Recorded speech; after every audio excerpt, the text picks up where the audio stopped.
Nikadona tanindrazana ny maraina teo ny filohan'ny Repoblika Andriamatoa Hery Rajoelina rehefa avy niatrika ny fiaonam-be fa 20 ny Komeza na ilay fikambanana ara-barotra aty Afrika.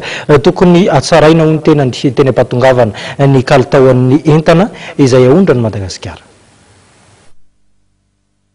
Manomboka izao dia tokony hijery lalina ny kalitaon'ny vokatra ahondrana ireo mpandraharaha sy mpamokatra malagasy mba ahafahana hamihanika tanteraka ao anatin'ny tsenan'ny Komeza. Izay no hamafisin'ny filoham-pirenena Hery Rajoelina ny maraina io taorian'ny fiverenana avy any Addis Abeba Ethiopia avy niatrika ny fiaonam-be fa 20 ity fikambanana ara-barotra aty Afrika atsinana ity. Nanome fanazavana izy noho izany amin'ny antony idirantsika amin'ny itony fikambanana itony. Fa raha tena marina dia izao tena mbola tsy nindroso araka tokony izy Madagasikara eo amin'izay sehatry izay efa misy ihany fifandraisana ataon'ireo orinasa ty amintsika, misy mifandrana, misy fifidianana, fa raha hoarina amin'ireo tany mpikambanao dia angamba atao anisan'ny faralahantsika amin'izay zavatra izay. Zay zany no amposihana amin'ireo sehatra tsy fiankin'ireo, zay no amposihana hirosona amin'ilay resaka industrialisation izay nolazaiko teo zany mba ampitomboana bebe kokoa zay amin'ireo sehatra tsy fiankin'ireo, zay no amposihana hirosona amin'ilay resaka industrialisation izay nolazaiko teo zany mba ampitomboana bebe kokoa zay fifandraisantsika amin'ny tany maro samihafa ao eo. Fantariana mipetraka mihitsy eo amin'ny hoavy na amin'ny tampikambana rehetra raha hoe ahoana moa ny fisian'ireo azo lazaina hoe antsena maro samihafa ireo na ny Sadeka na ny Komeza efa misy mihitsy fivoriana dia efa misy adevitra mikasika ny hoe reo ve ndray androany tsy azo arava.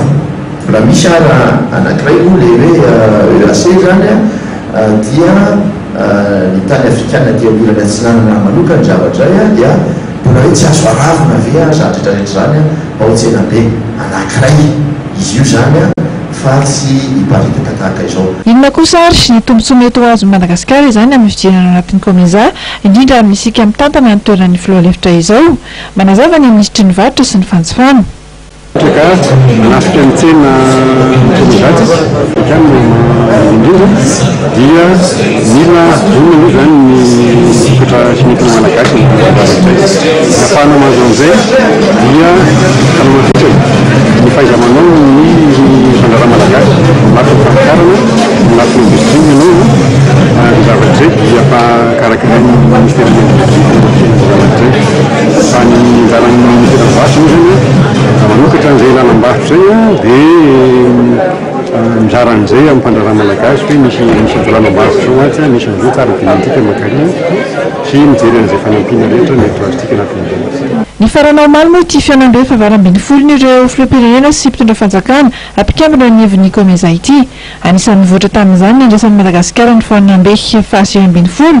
Ny araban'ny firenena malagasy sy ny filohany ihany koa ity fikambanana ity no miezaka anatao tamin'ny lafiny sosialy sy ny toe-karena tao anatin'ny taona ny nahatonga azy teo amin'ny filoham-pirenena dia namporisika ny malagasy ny Komeza mba hanohy ny ezaka amin'ny fanaovana ny fampihavana pirenena.